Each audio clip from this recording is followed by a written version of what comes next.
जो आप लोगों तक सबसे पहले पहुंचे तो लाल बटन दबाकर चैनल को सब्सक्राइब जरूर करें और बेल आइकन दबाना न भूलें।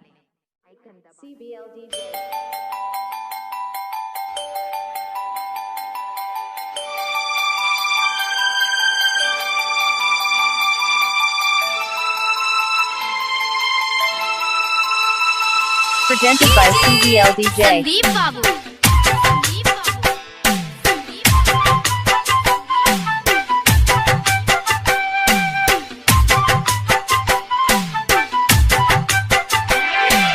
Music by संदीप राजा।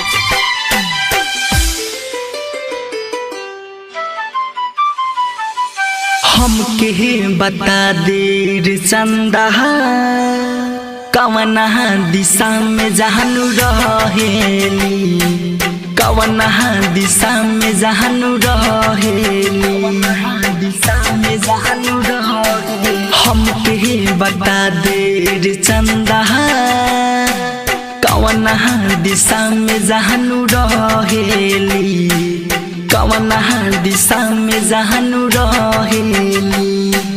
फोनवो हो न कैली न पता बतैली, फोनवो हो न कैली न पता बतैली, हमारा पढ़ीर सीतम ढाहेली।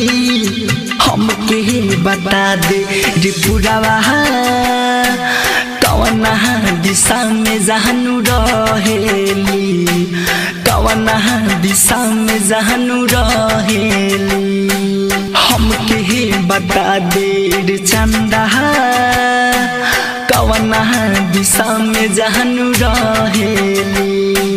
फोनवो हो न कैली न पता बतैली, फोनवो हो न कैली न पता बतैली, हमारा पढ़ीर सीतम ढाहेली। हमके बता दे रे पुरावा कवना दिशा में जहानु रहेली। Music by Munna Raj.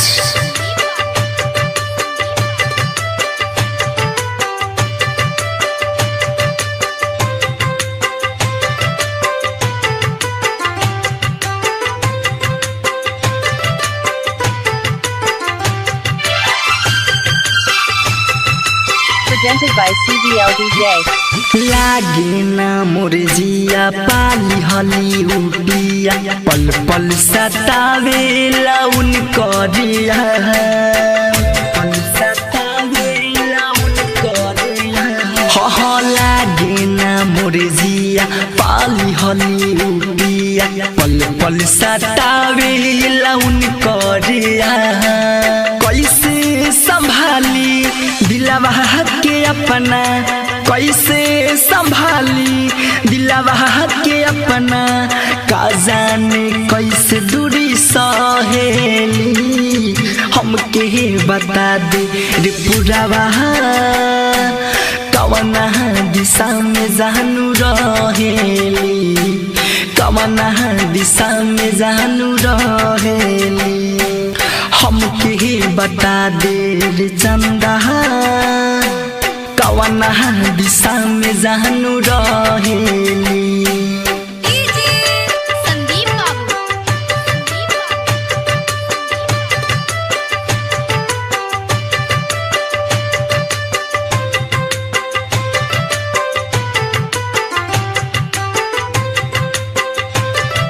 Presented by CBL DJ.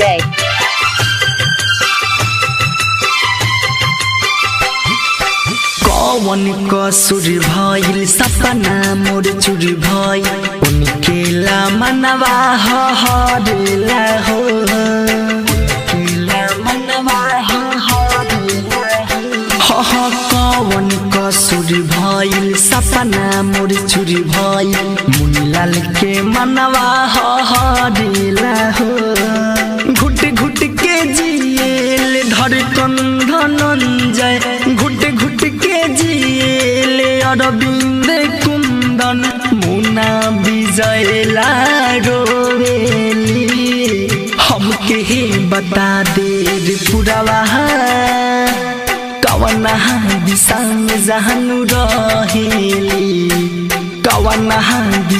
में जानू रहेली हमके बता दे रे चंदा कवना दिशा में जानू रहेली कवना दिशा में जानू रहेली। राज स्टूडियो स्टेशन रोड सुगौली।